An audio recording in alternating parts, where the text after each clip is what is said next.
Welcome back, everybody, to another episode of UWP Custom Baits. It's been a little bit.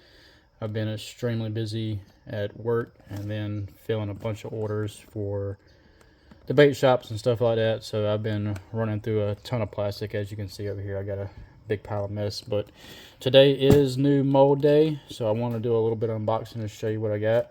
Haven't opened it yet. I did cut it open. You might have seen a little preview there what might be in here. Box came a little busted, but hopefully nothing is missing. So yeah, let's run through this and see what I got. Okay, I don't know what the best angle is to have to do this, but we're going to try this right here. And right off the bat, right on top, we're going to have a little spoiler of what I have in the box. But we have the wire forms for the 6-inch cutthroat shad. So I did pick up one of those. Let's see what we got here. I already know what this is going to be too, because I know the size of it. I already have one of these, but I needed a extra one so I can do a little bit more production. But this is the 5-inch pinpoint.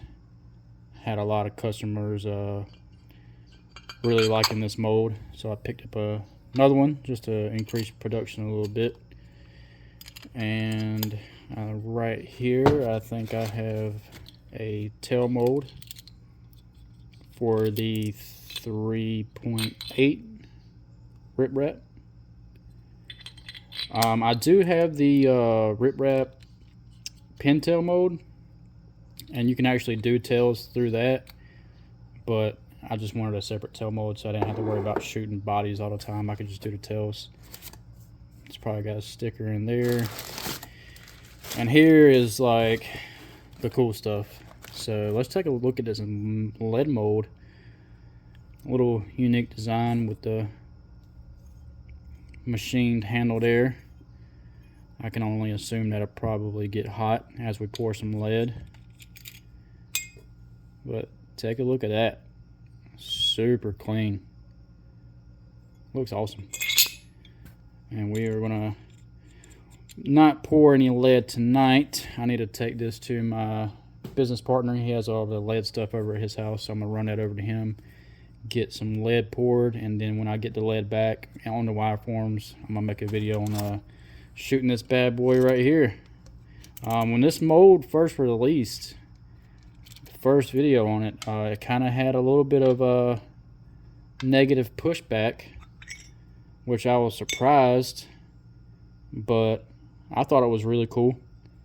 And I personally don't throw a bait this big all the time because I'm mainly small rivers and creeks is what I fish, and I throw a lot of smaller presentations. But I had a few people ask for these really big swim baits, so I wanted to try it out. I think it's pretty neat looking, pretty neat design. So I am looking forward to trying something a little different. You know, doing the same old stuff, production stuff gets really boring if anybody out there does it. I don't like doing it, but I do it a little bit just to help fund the hobby, the addiction.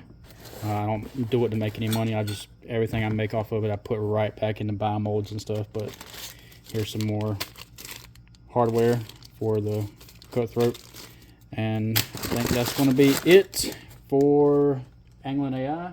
I did grab a couple things from Barlows also. I don't know if you watched my last video when I did the sweet spicy honey. I had this big large flake. I had just got the black and I really liked it, so I went through and just got all the colors of the really big oversized, that XL size flake. I thought it gave the baits a really cool unique texture, so I'm excited to try some of these. Got some whisker red. I really like the Barlows whisker.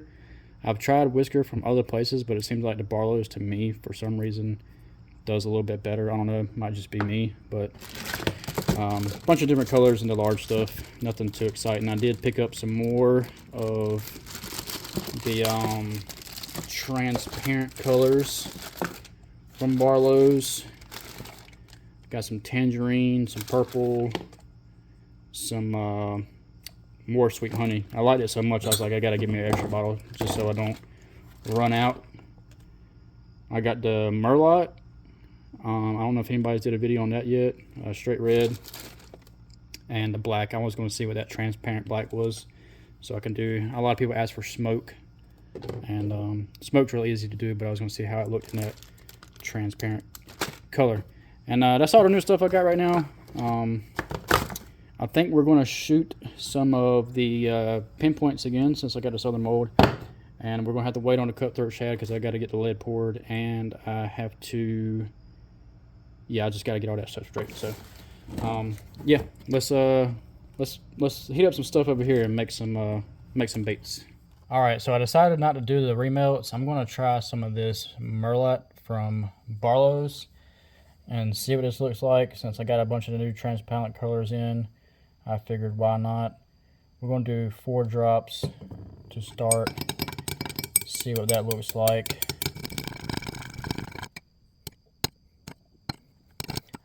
All right, first look, it's got like this purple reddish color almost. It's kind of cool. I'm digging it. Almost like some type of wine maybe. I put 4. Let's do 4 more. So we get a total of 8 here. Oh yeah, guys, look at that. That is looking good. I need to decide what kind of flakes I'm going to put in this. I think I'm feeling some of the blue diamond for some reason from Lureworks. I'm going to give a little pinch of that. Just a little bit. Just to see what that does to it.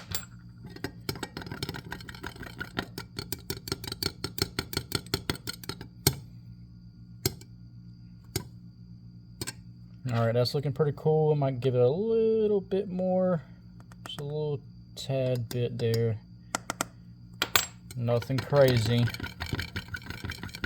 We just want to give it a little bit of sparkle. Oh yeah, it's turning all kinds of like purple and blue. Looks super cool. And then I think I'm going to do 2 different size reds. I'm going to do this 0.40 from Bait Plastics. Just a little bit of that in there. I don't want to go too crazy with the flake. I don't have a bunch of different size spoons either to measure this stuff out, so I just try to put a tiny little tad bit in each time. Just put a little bit more of red. And then I want to put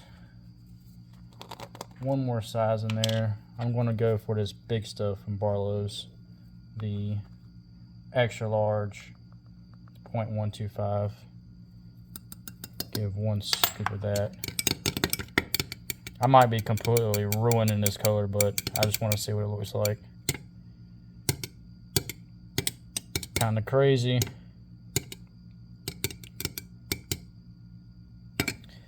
I feel like it might be missing a little bit of something. I think I might come back with some of this 15.15 purple. Just a little dash of that. Just to throw a little bit more purple in there since I got a ton of red.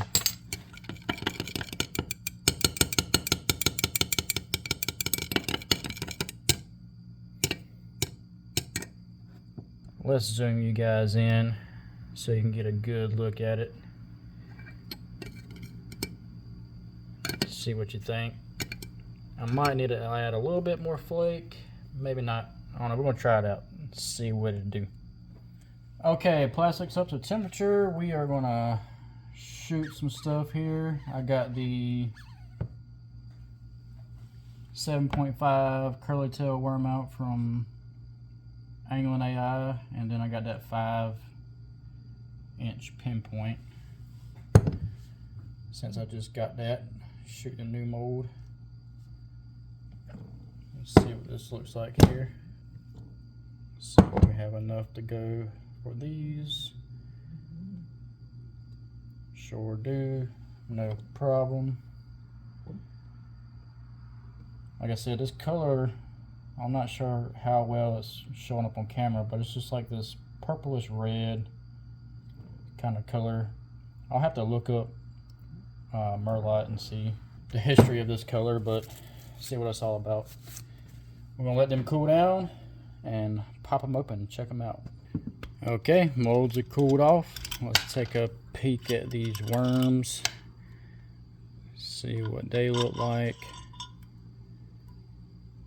Okay, looking pretty interesting, almost like a plum color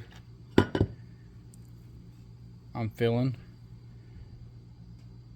Check those out.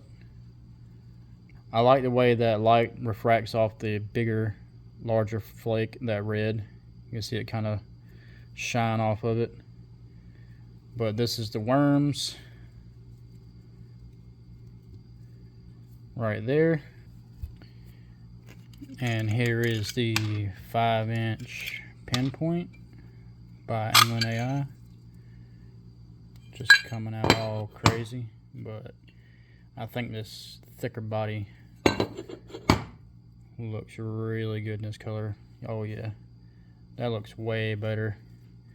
I think for the worm, I might do a couple more drops if I was doing straight worm, but with this thicker body, it really pulls this color together. Check that out. I think it came out awesome. Alright, let's heat some plastic up and shoot some more. Alright, got some plastic heated back up. I'm gonna do one more worm and one more pinpoint here. Actually, let me check this out. That way I would have a full pack of each, because we have some storms rolling in and I want to go ahead and get done with this before I get blowed out here. I don't know if you can hear anything. The wind's blowing like super hard, blowing all kinds of crap down on my roof. But I actually looked up, oh crap, I actually looked up what MERLOT was, and it turns out it's a wine grape. And I will be 100% honest with you, I did not know that prior to seeing this color. I'm not a wine grape aficionado, but seeing it, that was my first guess. That was kind of the vibe it was giving off, so I guess I was right on it. But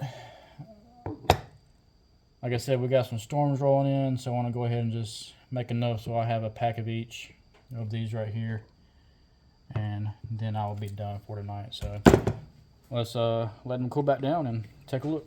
Okay guys, I'm gonna include this demolding and this outro all together because I gotta get out of here. The wind is picking up type crazy, so I want to go ahead and finish this up.